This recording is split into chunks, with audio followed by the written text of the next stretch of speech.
sabay-sabay. Chapter 10 o Sirat Bible o ang Bible ha. In verse 25, read, begin. And behold, a certain lawyer stood up and tempted them, saying, Master, what shall I do to inherit eternal life? They said unto him, What is written in the law? How readest thou? And he answering said, Thou shalt love the Lord thy God with all thy heart, and with all thy soul, and with all thy strength, and with all thy mind, and thy neighbor as thyself. And he said unto him, Thou hast answered right, this do, and thou shalt live. But he, willing to justify himself, said unto Jesus, And who is my neighbor? And Jesus answered and said, A certain man went down from Jerusalem to Jericho, and fell among thieves, which stripping of his raiment, and wounded them, and departed, leaving him half dead. And by chance there came down a certain priest that way, and when he saw him, he passed by on the other side. And likewise a Levite, when he was at the place, came and looked upon him, and passed by on the other side. But a certain Samaritan, as he journeyed, came where he was, and when he saw him, he had compassion on him, and went to him, and bound up his wounds, pouring in oil and wine, and set him in his own dish, and brought him in an inn, and took care of him. And on the morrow, when he departed, he took out 2 pence, and gave them to the host, and said unto him, Take care of him, and whatsoever thou spendest more is come again, I will repay thee. Which now of these 3 thinkest thou was neighbor unto him that fell among the thieves? And he said that he had showed mercy on him. Then said Jesus unto him, Go and do thou likewise. So ang title ngayong araw na to, August 31, 2025, We are the modern day Good Samaritan. We are the modern day Good Samaritan. Let us pray. Let's close our eyes. Bow down our heads. Let us go to the Lord in prayer. Our God, our Father in heaven, thank you po sa help me also. Sa inyong lahat, so praise the Lord, at least sa last Sunday, ay marami naman tayo, no? May mga bata mo na 11 na umatin, and then doon sila muna sa Korean pastor. So 27 naman tayo noong last Sunday, no? Naka-attend. So, ang pre-request naman ito sa Bitani Makati, ay sama sa mga pre-request ko ay 10 na monoblock chairs. Siyempre, souls won to be saved at baptism at spiritual growth. So praise the Lord at classmate GC, tumawag si Ma'am Chirica Ponay. Classmate GC na si Gabriel, si Lawrence, si Manuel, si Christian. Puro biblical ay tumanggap kay Jesus Christ as their Lord and Savior. So, praise the Lord, nasiran sila at Miss Robin, si Ma'am Cherry, si JC, at pray na lumago sila spiritual. So, ito naman, we are the modern day Good Samaritan. So, tayo mga modern day Good Samaritan. Kaya dito sa verse 25, Luke chapter 10, verse 25, And behold, a certain lawyer, mayroong isang abogado, na tumayo at tempted him, gintempt si Lord Jesus. Sabi, Master, what shall I do to inherit eternal life? Anong gagawin ko para magkaroon ako ng buhay na walang hanggan? So tinutokso niya si Lord Jesus. Diba? Sabi sa Matthew 4:7, Jesus said unto him, It is written again, Thou shalt not tempt the Lord thy God. So ang tanong ng abogado ito ay inheritance. Imagine basta abogado, sa isip naman niya ay ng kayamanan. Pero hindi naman lahat na abogado dahil meron namang abogado na lalong mahirap ang kliyente ay libre ang kanyang serbisyo. Yan. So ito ay thou shalt not tempt, dito ay kayamanan ang nasa isip ng abogado. Kaya iniritan sa eternal life. So ito ay major doctrine o ito ay salvation na turo. At maganda naman ang tanong niya about eternal life. So ang reply ni Lord Jesus sa verse 26, sabi niya, ano bang nakasulat? So mapapansin natin what written in the law.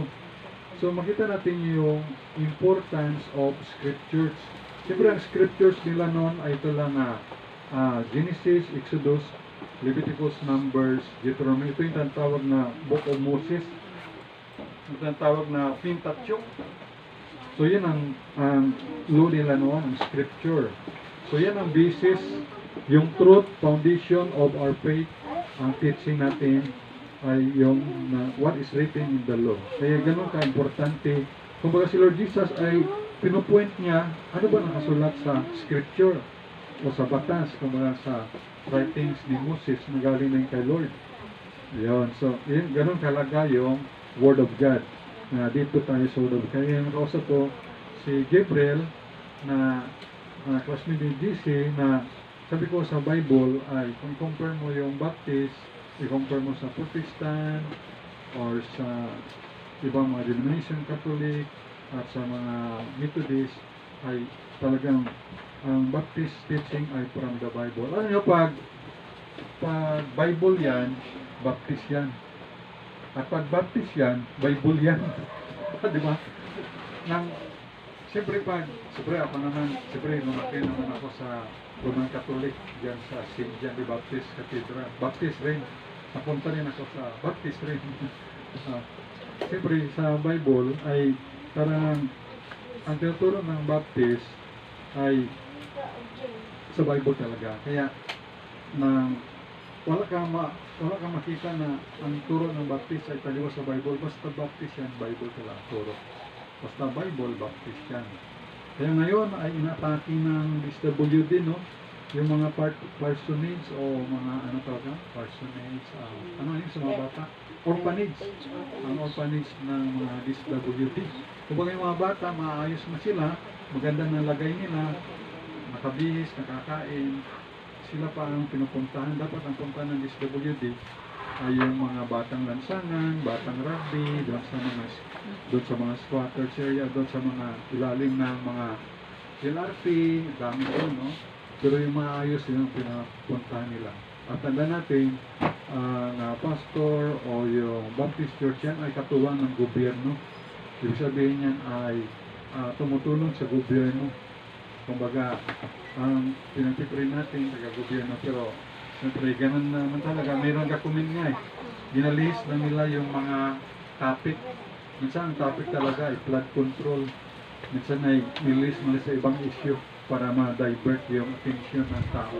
Pero ang katotohanan yan ay flood control ay bilyon-bilyon na pera natin na taong bayan ay kinukopi, kinukurap pala ng mga kontraktor at mga iilan na politician, congressman, pero hindi naman lahat. Would you imagine kung tayo ay 118 na tao, milyon, tapos bilyon na kinukurap, isipin natin mayaman ang ating bansa. Ang 1,000,000, 10,100,000, ang 1 billion, 10,100 million, ang 1 trillion ay 10 na 100 billion. Kahit bibigyan pa tayo, pati ang sanggol ng 2 billion, dami pa rin nating pera. Kaya maraming mga Pilipino ay maghihirap. Ba't kaya ganun, no? Na ang lalaki na sweldo nila, no? Na mga iba, tapos itong mga minimum wage earner lang ay sumasahod ng 450 a day. Yung iba nga, 500 a day. Gano'n, no? So, ako nga, 0 a day. One day, God provides, no? Salamat. Kaya, salamat tayo sa Panginoon. Kaya, susunod ay huwag niya na akong gagawing garantor, ha? Problema tuloy ako. Ako tuloy sinisingil ng mga lending. So, pag-pray lang natin na makaraos man sa financial ng bawat isa. Okay? Kaya, mayaman tayo mga Pilipino. Ang ating bansa ay napakayaman natin. 1 million, bibigyan mo yan ng 1 million, pati sanggol, oh. Marami pa rin sobra. No. 100, ang 1 billion na 10 na 100 million yan. Salamat tayo sa Panginoon na matatapos na yung August 31 ngayon. Bukas, September na. Alam naman natin, the economy of God, hindi naman yan nagbabag down sa tao naman. At hindi naman tayo talaga naghihirap tayo kung hindi lang kinukurap yung ating mga ibang mga specialist, pati contractor. Eh, iba tuloy sabi, ay, mag-contractor na lang. Easy money pa, pero kakaya yun. Siyempre may apelyido dun, no? Hindi ko lang babanggitin ang apelyido niya. Mayroon siyang sasakyan, 40 na sasakyan. At isang sasakyan niya lang doon na mahal ay 35 million. Pag hindi naman niya nasasakyan, yung sasakyan, isang sakit sa sabi niya, isang sasakyan, once lang niya nagamit, tapos hindi niya ginagamit. Imagine, ano? Ay may 40 siya na sasakyan. So saan galing yun? Siyempre sa kaba ng bayan ng ating bansa. So, sabi nga ng Proverbs ay a good name is to be chosen. At hindi tayo mayaman, pero basta importante malinis ang ating pangalan, ang ating apelyido, na hindi tayo corrupt. Okay? So, yan naman importante. Alin mo na yung 40 pieces na kotse na yan. Pangkapan na anong kotse na mga brand, Mercedes-Benz, Cadillac, ano pa, Porsche, ano yan? Porsche, basta mga mamahalin. Isang baha lang yan, pag nabaha, wala, basta, hindi niya madadala sa langit. Importante pa rin ay malinis ang ating mga pangalan. Kung bago makain tayo, galing sa dugot pawis natin pinaghirapan, no? Kaya mag-ingat rin ka pati sa mga scammer. Yan. No, sa mga scammer, no? Sabihin na hiram ka ng 100,000, mag-loan ka sa Facebook. Sabihin ng scammer ay magdala ka muna ng 30K para matanggap mo yung 100K. O, kita mo? Ikaw na nangailangan, ikaw papahinga. Tapos yung pala, padala mo ng 30K, wala naman, antay mo na 100K, hindi naman tumating. Scammer pala. So, at huwag din tayong may kaya doon na biglang double your money at iba pang mga scam. Okay? So, dito, balik tayo sa itong sa mayaman na to, itong abogado na to, na gano'n ang kanyang kaisipan, inheritance, kay ganun ang kanyang kaisipan, pero ang Panginoon, Jesucristo, ay nagturo sa kanya dito, sa reply ni Lord Jesus, what is written in the law? Okay? At ano ang nabasa mo doon? Kaya important yung Bible reading. Hindi lang na sa Sunday service tayo nakabasa kanina ng Luke chapter 10 verse 25 to 37, kundi everyone of us ay may chance sa Bible reading, scripture reading. Meron tayong 24 hours daily. Nagbabasa ba kayo ng Bible daily? Ha? Nagbabasa ba kayo? Kaya si Gigi siya niya kapag gising niya. O basa mo ng Bible, siyempre hawak siya ng cellphone. O basa mo ng Bible, basa mo ng Bible. Palagi yan nire-remind ko na mag-Bible reading muna. Importante yan para sa ating sa personal yan. Huwag natin iasa sa pastor o pag Sunday. Ay, pag Sunday makabasa na ako ng Bible. Hindi lang. Dapat everyday. Kasi everyday.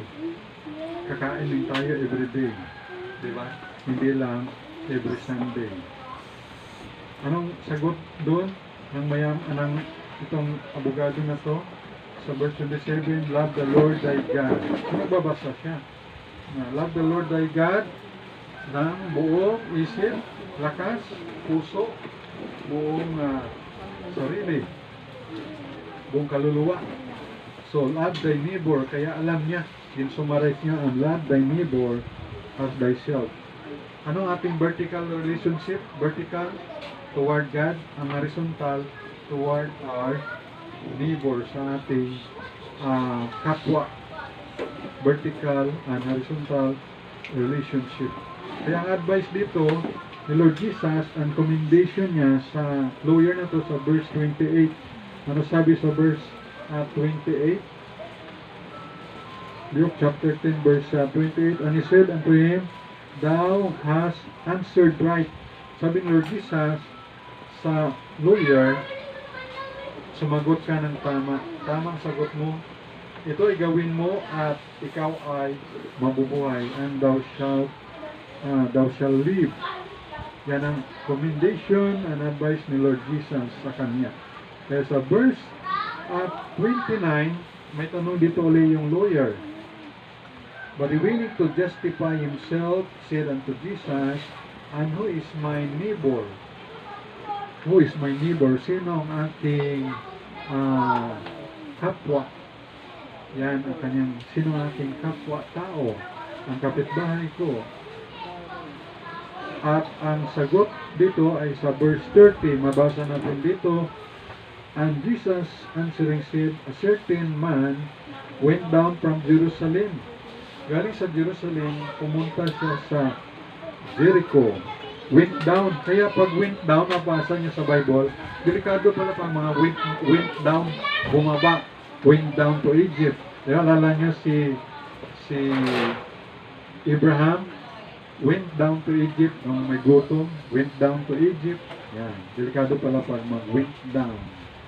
So, maraming tips, maraming magnanakaw noon doon sa may Jericho or part ng Jericho. Kaya dito ay talagang mayroong nangyaring hindi maganda itong sa audio na ito. Even hanggang ngayon, di ba? Nabanggit ko sa inyo kanina, hanggang ngayon, even until now, may mga tips kung magnanakaw, katulad sa mga flood control project, mga billion-billion. Kaya minsan, no, pansin nyo ha, pag meron bang issue na naman maglabas sa mga social media, sa balita, nililis na nila yan para matabunan ba yung issue ng flood project. Kaya minsan hindi na ako, bibilib lang ako sa mga investigation ng senador, congressman. Bibilib lang ako sa kanila pag yung investigan nila, pinabilanggo talaga nila, pinarusahan, pero hanggang investigation lang, tapos mawala na rin yung issue. Katulad yung sa mga pugo, nawala rin yung issue.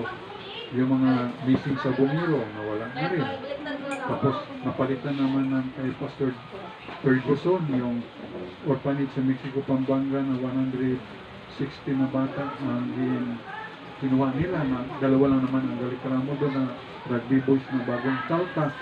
Bago lang naman salta doon, pero ang 150 plus doon ay gusto sa orphanage, gusto sa pastor. Tapos panibagong issue na naman na maglabas hanggang matabunan na yung tono ng issue ng flood control. Diba no? So, tandaan po natin. Pero tayo, alam natin yung issue at huwag natin kalimutan. So, bilib lang ako sa mga senador at congressman pag naparusahan talaga na bilanggo nila o napumultahan at mapan ang kanilang kayamanan na ibalik sa Pilipinas sa kaban ng yaman yung kanilang mga nakulimbat. Kaya pasalamat tayo sa Panginoon na until now mayroong mga matino na public servant.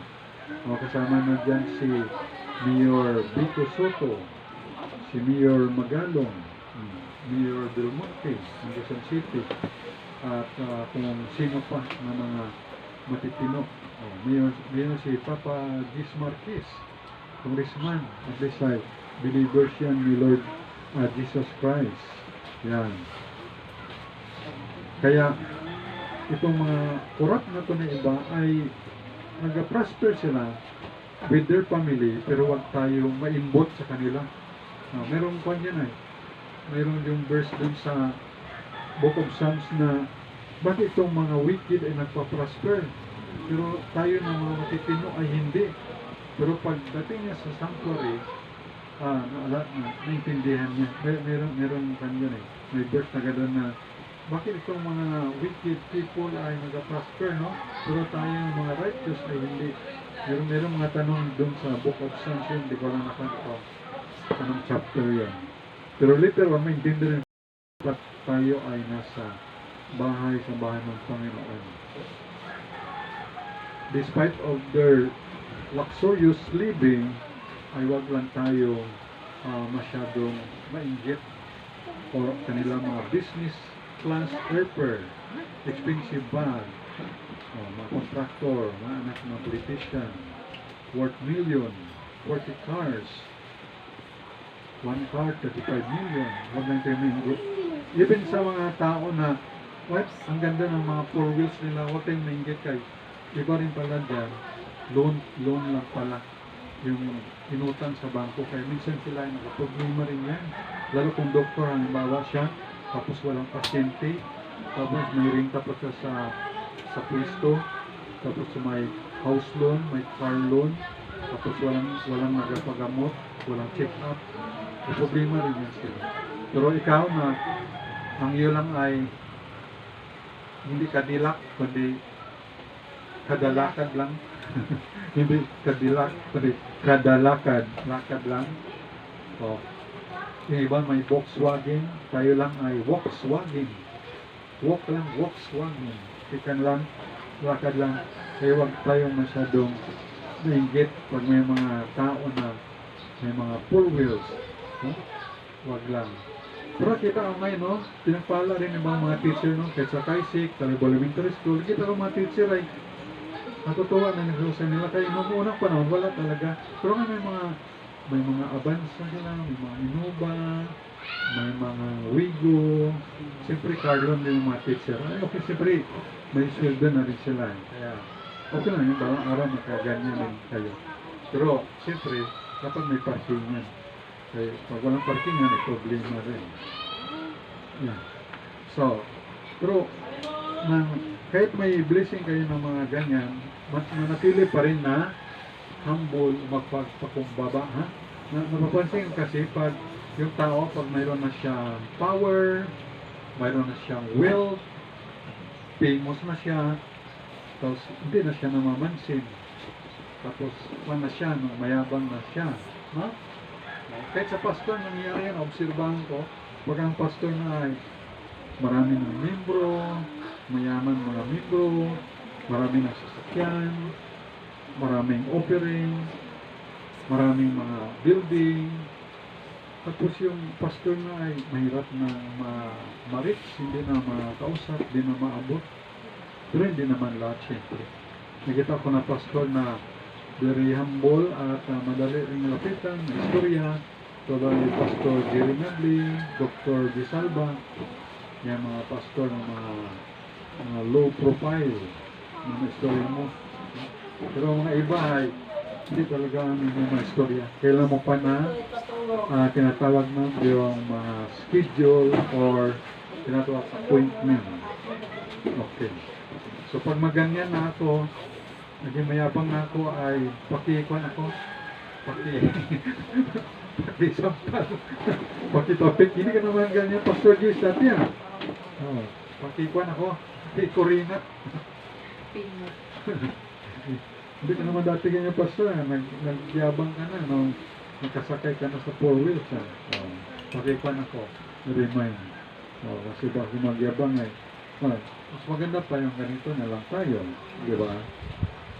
So, manatili pa rin na nakatatak tayo sa lupa o humble. Yan ang importante. Ano sabi ng Panginoong Susyo, hambog na pag mataas ay ibabagsak ng Diyos. Pero yung mapagpakumbaba, kapag mga i-lift up ni Lord Jesus, itataas ng Panginoong Kristo yung mapagpakumbaba. Kaya pasalamat tayo sa Panginoon na tayo tinuturoan dito ng salita ng Diyos. Kaya, tandaan natin na ang ating buhay na ito ay isa lang. Okay? So, ating gamitin sa paglilingkod sa Panginoon. Katulad itong Good Samaritan. Talaga, yung buhay niya ay ginamit niya para tumulong. Kaya tayo rin naman, ang modern day Good Samaritan. Okay? May mga opportunity tayo, gawin natin. Kaya dito sa verse 31, meron ditong dumaan, no? Na isang, dito, sa verse 31. Basahin ko muna yung verse 13, no? Went down from Jerusalem to Jericho and fell among thieves, which stripped him of his raiment and wounded them and departed, leaving him half dead. Ba 50-50 itong taon to. Siyempre ito, malamang ito ay Hudyo, Jewish. And by chance, sa verse 31, there came down a certain priest, mayroong pari. Pero ito'y pari na Hudyo o sa sacerdote, ito'y sa Israel na pari, ha? Hindi ito Roman Catholic na pari, ha? Kasi noon, wala pa namang Roman Catholic Church noon. Ito ay priest na Hudyo, taga Israel. That way, and sabi dito, when he saw him, nakita niya yung binugbog, yung half-dead na ninakawan, umiwas siya, he passed by on the other side. Nagkuhan siya, hindi ba siya ng daan? Kumbaga, ayaw niya ng responsibilidad, ayaw niyang tumulong. So nakita mo yung kanyang karakter, ang kanyang attitude na itong priest na to na Hudyo, pass by on the other side. They are teaching the law, di ba? Sila nagaturo ng two commandments, yung nabanggit ko kanina, love the Lord thy God, love your neighbor. Sila yung gaturo na sinulat ni Moses na Pentateuch, pero hindi naman niya in-apply sa kanyang buhay. So ang tawag doon ay hypocrisy. Di ba? Nagaturo siya, pero hindi naman nakikita sa buhay niya. Oh, mahalin mo ang Diyos, umahalin mo yung kapwa mo. Kung mahal mo ang Diyos, hindi mo nga nakikita ang Diyos. Pero yung kapwa mo, na yung binugbog ngayon, na hindi mo nga mamahal yung nakikita mo, paano mo mamahalin hindi mo nakikita? Di ba? Di ba, nasabi mo, mahal ko ang Diyos. Nakita mo ba ang Diyos? Nakita ba natin ang Diyos? Di ba hindi, no? Tapos yung tao, nakikita mo, hindi mo kayang mahalin. Hindi mo nga kayang mahalin, nakikita mo, yung hindi mo pa kayang nakikita. O di ba, no? Naintindihan nyo? O, we should love. Mahalin natin yung mahal ng Diyos. May mahal ng Diyos yung tao. So, mahalin din natin ang tao. Di ba? Siyempre, sa time ngayon, medyo maging maingat na rin tayo. Kasi, ibang mga tao ngayon ay paano mahalin yung scammer? Mainis ka sa scammer, no? Paano mahalin yung manluloko? O, diba, parang gano'n, no? So, may maingat lang tayo. Pero at least ay, nandun pa rin natin pag-ibig sa kanila, pero may limitasyon. Kaya itong hypocrite itong priest na to, na Hudyo. Parang sinasabi niya, do what I say. Siyempre, pag nagkaturo sila ng batas ni Moses, siyempre, maganda yan eh. Scripture yan eh. Wala naman, hindi naman maganda, kundi lahat ito'y maganda sa turo nila, scripture. Kung do what I say, but don't do what I do. Huwag natin gawin yung ginagawa niya. Anong ginawa niya? Kerto, umiwas siya. Hindi siya tumulong. So dapat tumutulong tayo. Amen? Tumutulong tayo. O sabi nga ng isang babae doon na nanay sa housing, no? Mabuti pa si pastor, sinulungan ako.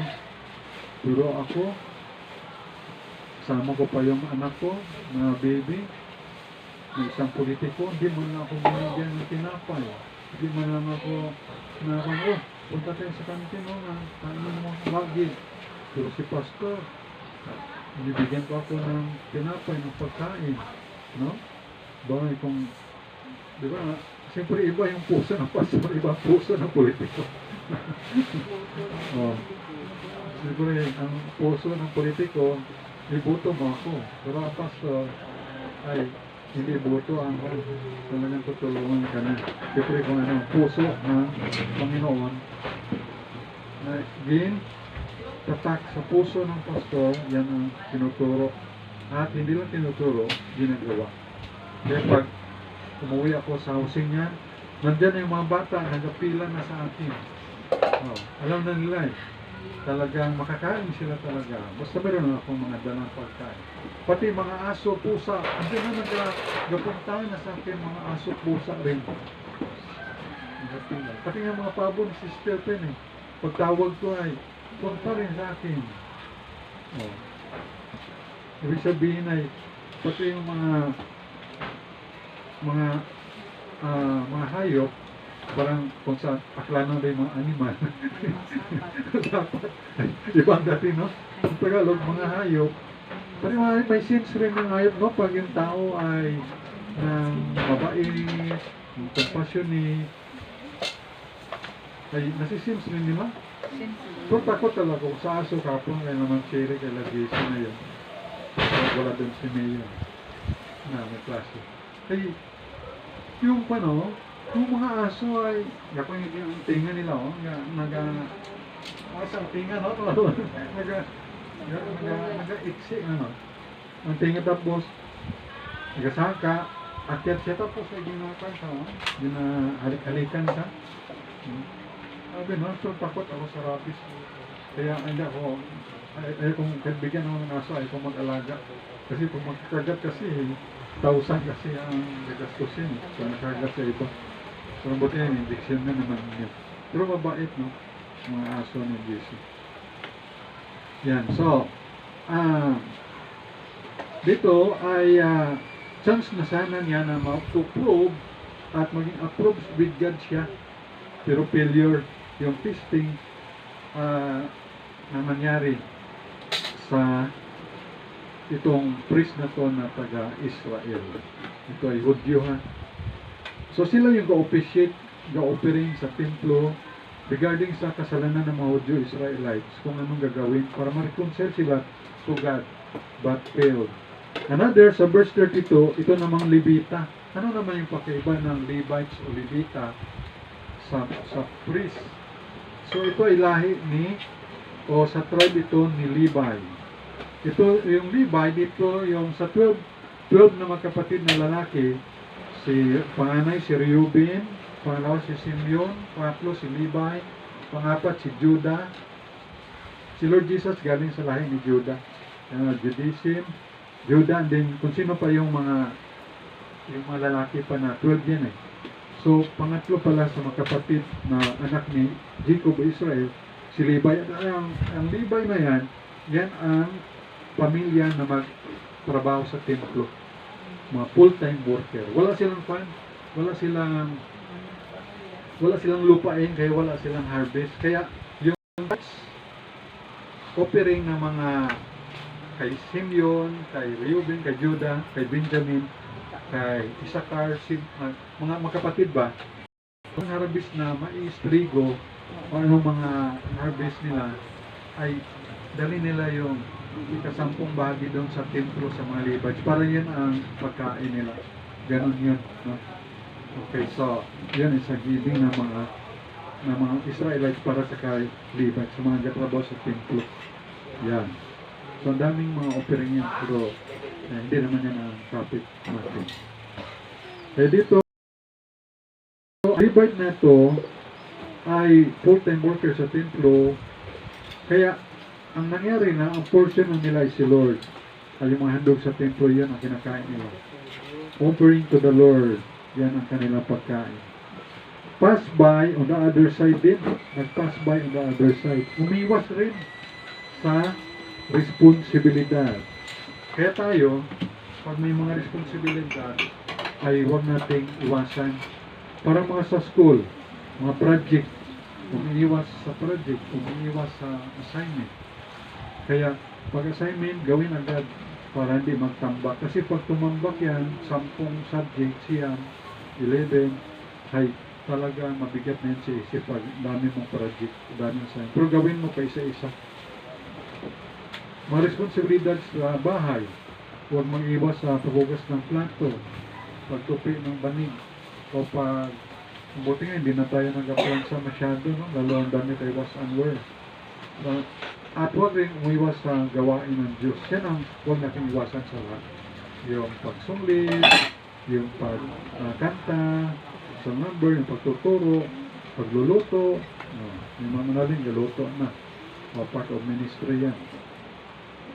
At sa mga gawain ng Diyos. Sa kapwa-tao, kaya the same attitude, principle, na huwag natin gayan katulad itong sa priest at sa Levite na to na mayroon silang pag-iwas sa responsibilidad. Pero ito na, may magandang good news naman ito sa verse 33. Ito yung Good Samaritan. Kaya tinawag siya na Good Samaritan. Hindi bad, good. Ang Samaritan, ito ay mistisong Hudyo. Ibig sabihin, ang nanay niya o ang kanyang tatay, it's either Greek or Jewish. At itong mga Samaritan, mga mistiso na to, ang mga tunay na Hudyo, ay hindi dito nakikipag-usap, walang transaction dito. Parang galit na galit dito ang mga Hudyo na puro sa Samaritan na to. Ang Samaritan kasi ay mistiso. Kalahati Hudyo, kalahati hindi Hudyo. It's either Greek, taga-Greece. Siyempre, imposible nga galing sa Philippines. That time, wala pa naman mga Pilipino noon. Unlike ngayon, may mga Pilipino na doon sa Israel, sa Greece. Ay, ito ang magandang nangyari sa verse 33. Sabi dito sa verse 33, but a certain Samaritan, as he journeyed, came where he was, and when he saw, he had compassion on him. Mayroon siyang habag. Compassion made a difference. A heart for God and man. So yun ang compassion. May action siya sa verse 34. Ano ginawa niya sa verse 34? And went to him and bound up his wounds. Tinalian yung kanyang sugat. Siyempre nilinisan yung sugat, tinalian, nilagyan ng oil at saka wine. Nilagyan ng langis. Siyempre wala pa namang baby oil. At yung wine dito, hindi ito alak ng mga kandwa, yung hinibra. Ha? Ang wine na to ay mga katas ng obas. Ha? Katas ng obas ito. Ang wine. At set him on his own beast at nilagay sa kanya, kumbaga kung sa sadan natin sakyan, nilagay sa multicab or Wigo, ay nilagay sa kanya, ang kanyang transport vehicle ay beast or batang-bata. Ano yung sinakyan ni Lord Jesus noon? Donkey. Colt. Donkey ba yun? Colt. Colt. Oh, colt. Oh, it's either colt ito na nilagay doon sa kanyang sakyan and dinala sa inn. Diba yung inn natin ngayon ay ano, yung mga tulugan, no? Pero ang inn noon ay, siyempre, Old English pa na inn ay parang hospital or clinic or sa mga health center. Ang health center nga, o man gabaton di ba ko, no? Yung magstay ito ng overnight, no? Parang sa mga district hospital, parang gano'n. Siyempre, yan, pwede ka stay. Dinala sa inn and took care of him ba, inalagaan pa. Eh kung may itong business transaction, ito Samaritan na to, mayroong appointment, talagang cancel gid niya, no? Financial gid niya. O paano man siya makatawag doon sa kanyang, kung may appointment siya, no? Pwede ano, kung makapunta dyan, ay mayroon akong alagaan, binugbog dito, half dito. Wala man noong mga cellphone o telephone o telegram, no? Talagang financial niya for the sake lang ng itong binugbog nito na ninakawan. Ganyan talaga ang pag-aruga. Ganyan ang puso ng Diyos din sa atin na tayo rin binugbog ng diablo sa buhay na ito. Pero ang Panginoon Isus ay tinulungan din tayo. Bubog sarado din tayo sa panglipusta ng ating kaaway. Pero itong Good Samaritan ay ginawa na ito.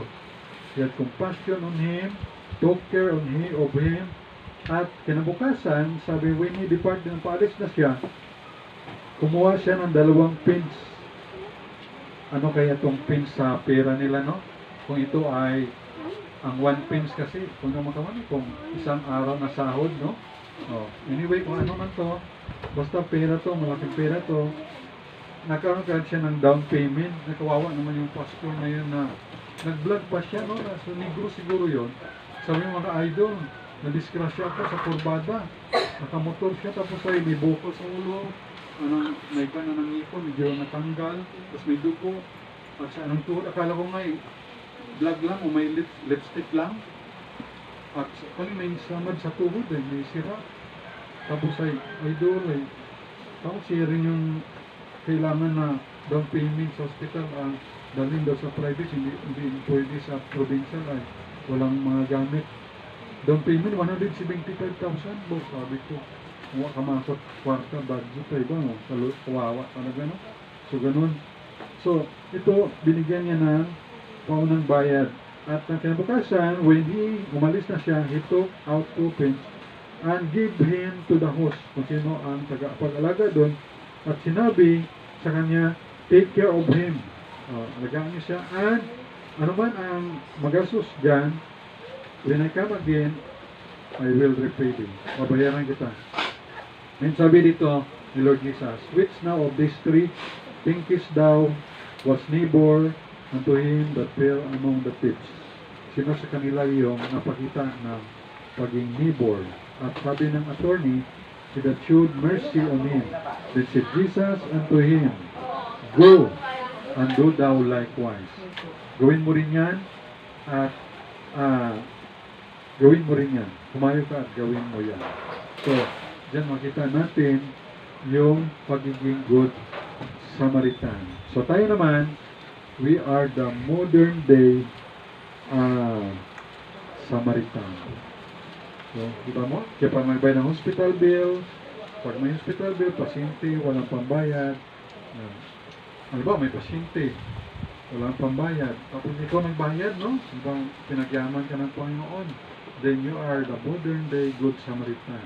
Yan sa mga vlogger, no? Content creator, naging mga good Samaritan sila kasi tinutulungan na hindi man sa hospital, kundi mga pobre talaga na may vlogger tapos tinulungan. So naging good Samaritan, hindi lang yung mga nasa hospital. We Christians dito sa Bitani Kalibo Mission are the modern day good Samaritan. Okay? So sa tanong Lord Jesus, ay makita natin doon, go and do likewise. Let's duplicate modern day good Samaritan tayo. Amen? Okay, so praise the Lord. Sana meron kayong natutunan ngayong araw na to. Ano nga tayo ngayon? We are the modern day good Samaritan. Okay? Modern day good Samaritan tayo because of the Lord Jesus. Maging good Samaritan tayo. Hindi nyo lang alam yan. Pero good Samaritan ka. Nagagawa niya ni May Heidi. Stephen, si Mancheri, si Mili, si GC, si Hannah, Binlin, Jumar. Good Samaritan. Ang mga bata to. Ketong, good Samaritan niya. Si Kashmir, Brian, Alex. Good Samaritan. Bawat isa atin. Mr. Munit. Ha?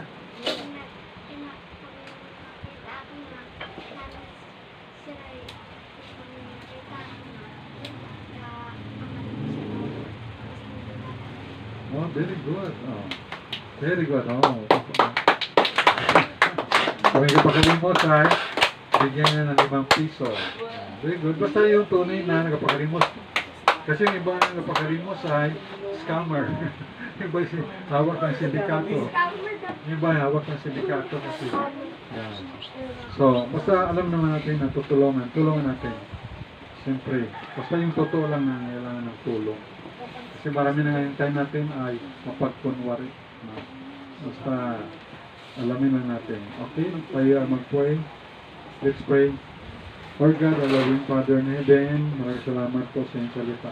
Lord, i-bless mo po ang bawat isa dito, nag-represent ng kanilang family. We pray, Lord, na ma-imitate namin ang itong good Samaritan, na ito na sa puso niya, ito rin sa puso mo, Lord Jesus, na makatulong rin sa mga tao. Hindi lamang po, Panginoon, na kami ay believers mo na by salita lang, kundi kita rin sa may mga gawa, Lord, na ina-apply. Hindi lang katulad ng priest at saka Levites na sila ay nagtatrabaho sa templo, pero sila lang ay maging hipokrito, hindi naman nila apply sa tunay na buhay, kundi umiwas sila sa responsibilidad. Lord, tulungan niyo po kami na huwag kami umiwas sa responsibilidad sa aming kapwa, sa aming tahanan, sa aming komunidad, higit sa lahat sa inyo, Panginoon. At sa inyong gawain ay huwag namin iwasan, kundi amin ito itaguyod at kami ay magtrabaho. Thank you na kami bawat isa na naging good Samaritan para sa mga kaluluwa na wala pa sa inyo. Habang nakapikir, nakatungo ang ulo, At mayroon kang mga prayer sa Panginoon ngayon, ay lumapit ka sa Panginoon. Wala man tayong altar dito, wala tayong space na lugar. Pero the altar is the Lord Jesus Christ. The altar is no other than the Lord Jesus Christ. Diyan ka lang sa upuan, pwede ka mag-pray kahit saglit sa ating Panginoon sa Kristo at ating asahan yung pangako niya sa John 14:14, if you shall ask anything in my name, sabi ng Lord Jesus, I will do. Sige po, pray kahit saglit lang.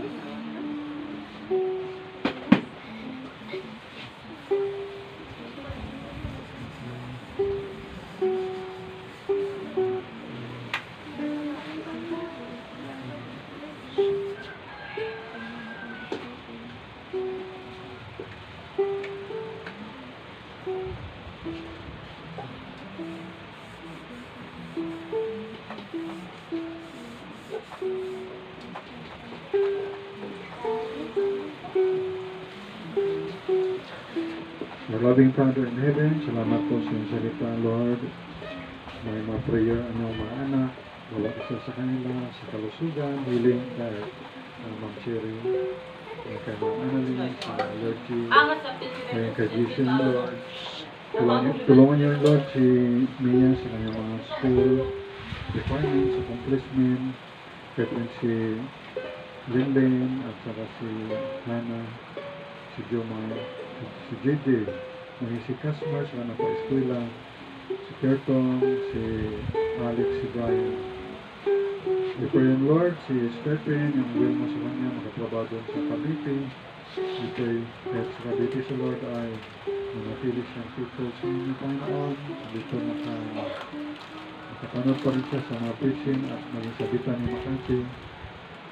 And I pray, Lord, in the absence of Sister Pink, na labing niyo po na maging faithful parang si Linlin, si Jomar, si Papa dito sa pagdalo natin nila ni Brother Bong. We pray, Lord, si Sister Munit, na di naman nakasama, we pray magkasama naman sila ni Sia, si Brother Panginoon. Tulang si Dino, financially, ni Janila, sa kanilang malong loan, na impasa nila, pati man si Dino, si Mila, si Munit, kung kanilang mga loan, Panginoon, financially, kaya makalapsin na para ma-fully paid nila, Lord, we pray.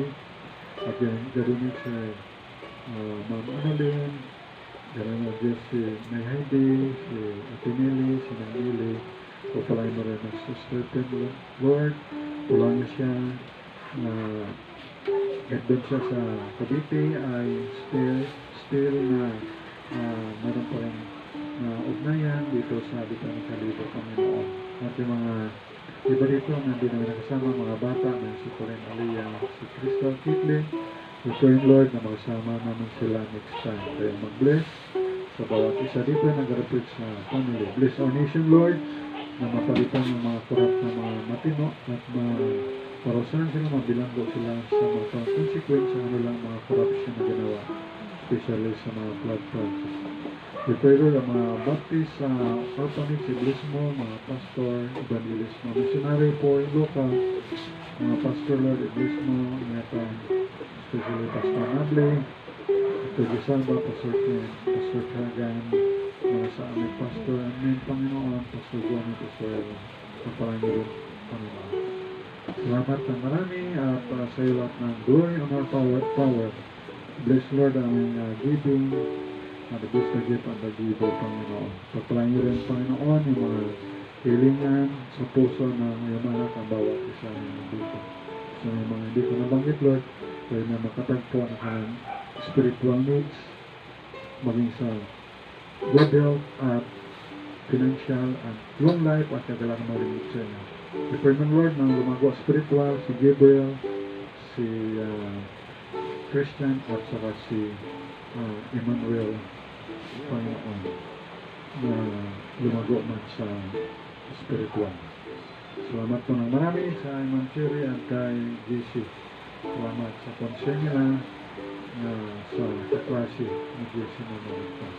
We pray for the spiritual growth. At yung mga iba rin, Lord, na mga labas namin, maligtas kayo. Kaluwa dito sa Pilipinas, Dahil doon sa Indonesia, may isang gobyerno, Panginoon. We pray na maraming maging believers sa Israel. We pray ang Israel bless them at ang mga Hudyo. We pray also for their salvation, even the Arab people. Muslim, Hindu, people, Buddhists, we pray also for their salvation. Makayan ng gospel, they believe and receive Jesus Christ as their Lord and Savior. Lord, we pray mga Christians sa Nigeria, na pangasilapanan ng justice for them, na protection ng Lord, mga Christian doon na pinapatay ng mga extremist Muslim. We pray, Lord, na gumawa ng hakbang ang Nigerian government at si President Trump na maproteksyonan ng mga Christian people doon sa Nigeria na persecute, Lord, even sa ibang mga lugar. This we pray, with thanksgiving. Thank you for the Holy Spirit. I-bless mo rin ang needs ng Bethany Baptist Church Mission Calibo. Kaya magkalablog na 10 million pesos makatipon na para makabili ng lot property para mapatayan ng church building ng Bethany Baptist Church Mission. Kaya matamatuwa din yung time at sa kalabang mga lugar. In Jesus Christ, Lord, salamat po. Amen. Amen. Praise the Lord. Good morning.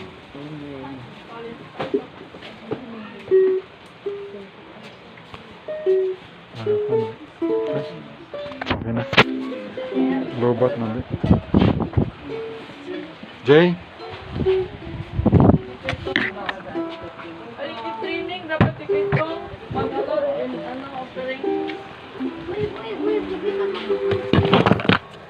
Ikaw, Jay? Ito. Jay? Ito mo, ito. Ha?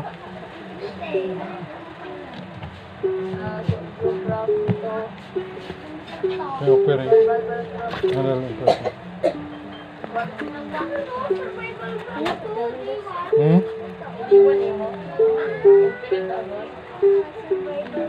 Ha? Ito, libot mo.